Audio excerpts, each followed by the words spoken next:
என்னாச்சு தங்கம்மா? திடீர்னு நெஞ்சு வெளின்னு சொல்லி மயக்கம் போட்டு விழுந்து இப்படி பேச்சு மூச்சு இல்லாம கிடக்குறாங்களே, நான் என்ன பண்ணுவேன்?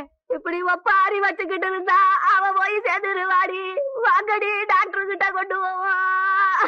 யாருமே கவலைப்படாதீங்க. சாதா டாக்டர் கிட்ட கூட்டிட்டு போனீங்க, கண்ண ஊசிய போட்டு இருக்கிற உசுரை எடுத்துருவான். அதுக்கு என்கிட்ட ஒரு சூப்பர் டாக்டர் இருக்காரு. நான் போய் கூட்டிட்டு வந்துடுறேன், நீங்க இங்கே இருங்க. சீக்கிரமா.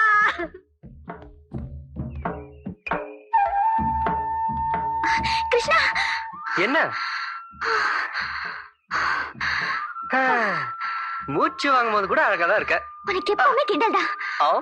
ஆமா, ஏடி மூச்சு வாங்க ஓடி வர? தாத்தாக்கு ஏதாவது ஆயிடுச்சா? இல்ல, பாட்டிக்கு. பாட்டிக்கா? தாத்தா ஏதாவது தப்பன்ட்டாரா இந்த வயசுல? ஐயோ, வேற பாட்டிக்கு மூச்சு நின்னு போச்சு. நீதான் வந்து காப்பாத்தணும். வா.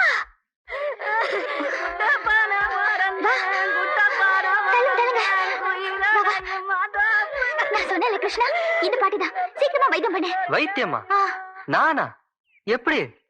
என்னாச்சு உனக்கு? எங்க ஊருக்கு வந்ததும் படிச்சதெல்லாம் மறந்துட்டியா? எதை சொல்ற? யாருக்காவது மூச்சு நின்னு போச்சுன்னா, அப்போ பக்கத்துல டாக்டர் யாரும் இல்லன்னா அவங்க நெஞ்சில கையால குத்தணும். அப்பவும் மூச்சு வரலன்னா அவங்கள நெஞ்சோட நெஞ்சு இடிக்கணும்.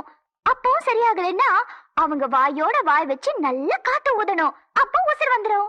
எனக்கும் ஒரு வாட்டி மூச்சு நின்னப்போ இப்படித்தானே வைத்தியம் பண்ணி காப்பாத்தினேன். இப்ப இந்த பாட்டுக்கும் அதே மாதிரி ஊது.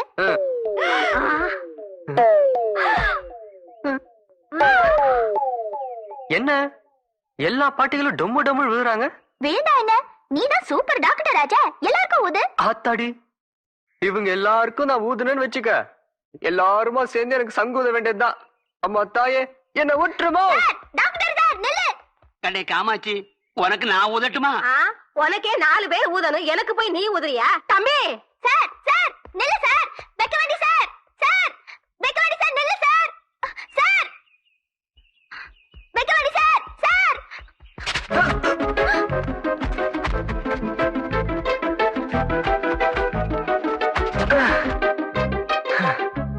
ஐயோ,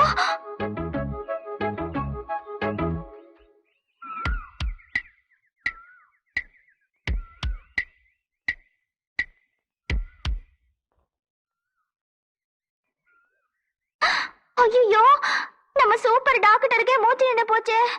இப்ப யார் வைத்தியம் பண்ணுவா? அதாவது நெஞ்சில நல்லா குத்தணும்.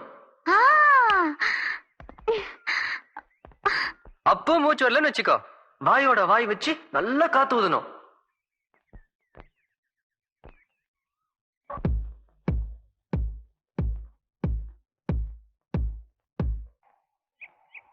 இந்த 700 ரூபா சிங்கார வெள்ளாடு இந்தாங்க. முருகேசா, கிருஷ்ணா, ஓ நீ கையெழுத்தா?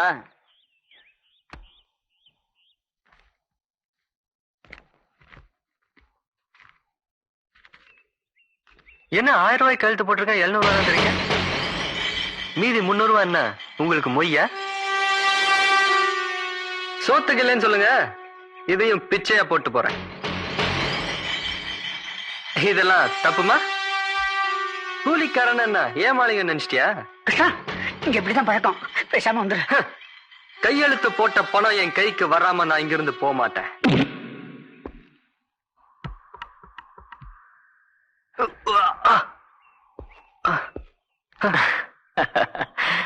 ரொம்ப கணக்கு பாக்குறல்ல, அதனால உனக்கு இதுவும் இல்ல. மேஸ்திரி, நீங்க ஒண்ணு பண்ணுங்க. நாளையில இருந்து பார்ட்டிய மேலையில இருந்து கிச்சாக். நாளைக்கு நான் வேலையை விட்டு நின்னுறேன். ஆனா இப்போ என் அசலை கொடுத்துரு. கொடுக்கலன்னா வட்டியை சேர்த்து கொடுப்பேன். வட்டினா இதான் மாப்ள.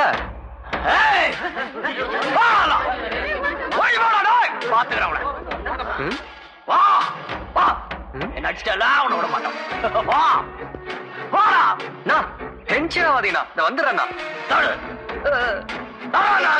வர்றேண்ணா. பாத்தியா வேணா, அப்புறம் நான் டென்ஷன் ஆனா பெரிய பிரச்சனை ஆயிடும். டென்ஷன் ஆயிடுங்களோ? இல்லைங்கண்ணா.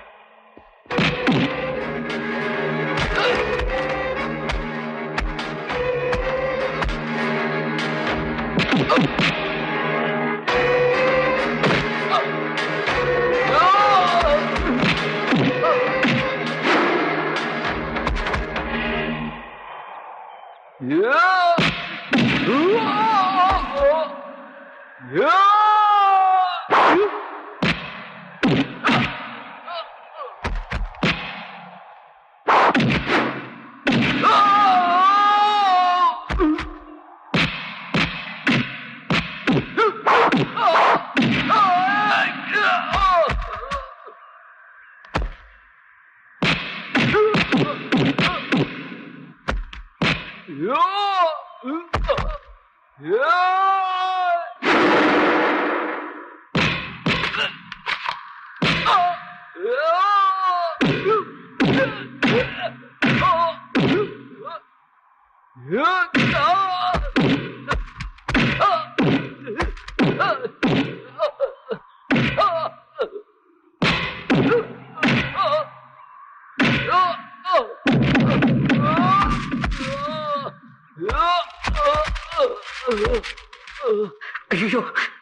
ஹரிச்சந்திரா, உங்க பையன் ஏதோ தப்பு செஞ்சுட்டான்னு நீங்க டென்ஷனா இருக்கீங்க. அமைதியா உட்காருங்க. சிடம். கோடீஸ்வரா. மாமா. கோடீஸ்வரன், என் பையன் பணத்துக்கு ஆசைப்படக்கூடாதுன்னு கோடீஸ்வரன் பேர் வச்சேன். என்ன தப்பு பண்ணிட்டான் பாத்தீங்களா? இங்க வா. ஏதோ தெரியாம தப்பு பண்ணிட்டேன் இந்த தடவை. இனிமே ஒழுங்கா நடந்துக்கணும். சரிங்க. போ. டேய் நில்றா. தின்ன சோத்துக்கே துரோகம் பண்ணிட்டியடா. அவர் மன்னிச்சாலும் நான் மன்னிக்க மாட்டேன். இன்னையோட நீ வேலையில இருந்து டிஸ்மிஸ். போடா போ. ஹரிச்சந்திரா, அவசரப்படாதீங்க. 1000 தான் இருந்தாலும் அவன் உங்க பையன். இன்னைக்கு அவன் வேலையை விட்டு போயிட்டானா நாளைக்கு புது மேனேஜருக்கு நம்ம எங்க போய் தேடுவோம்? யோசிச்சு பாருங்க. மேனேஜர் ரொம்ப நல்ல பையன், படிச்சவன், புத்திசாலி, காசுக்கு ஆசைப்படாத ஜென்டில் மேன், ஜென்டில் பாய். அந்த திருட்டு பைய செஞ்ச திருட்ட இவர் தான் கண்டுபிடிச்சாரு. இப்படிப்பட்டவரை நாம வெளியே விடக்கூடாது, நமக்குள்ளே வச்சுக்கணும். என்ன நான் சொல்றது? என்னமோ செய்யுங்க, உங்க இஷ்டம்.